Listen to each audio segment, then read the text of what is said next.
নমস্কার, আমি সন্দীপ কুমার চন্দ্র। আমার আজকের কবিতা নোঙর।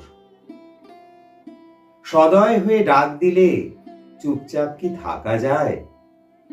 গ্রীষ্মের দিনে হেঁটে পার হওয়া দামোদর, রাজু, শ্যাম, শুভাশিস, অভয়ের বন্ধুত্ব, ফেলেদির হাতে চালানো সেই হ্যান্ডিক্যাপ রিক্সা করে আমার গ্রাম সকল চষে বেড়াতাম অমিতদার সঙ্গে। রোদ ভাঙা শীত দুপুর কিংবা বৃষ্টি ধোয়া বিকেল, এ জীবনে এমন নোঙর ফেলেছে কার সাধ্যি ফুঁ দিয়ে তাকে ওড়ায়।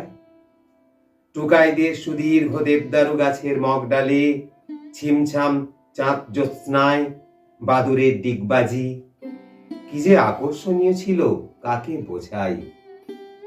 দামোদরের কোমর জলে গামছা হাতে দাঁড়িয়ে আবি কাকা ঘন্টার পর ঘন্টা গা রগড়াত।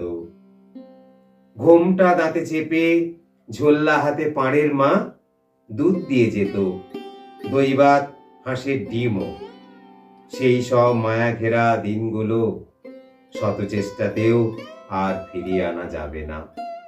নমস্কার।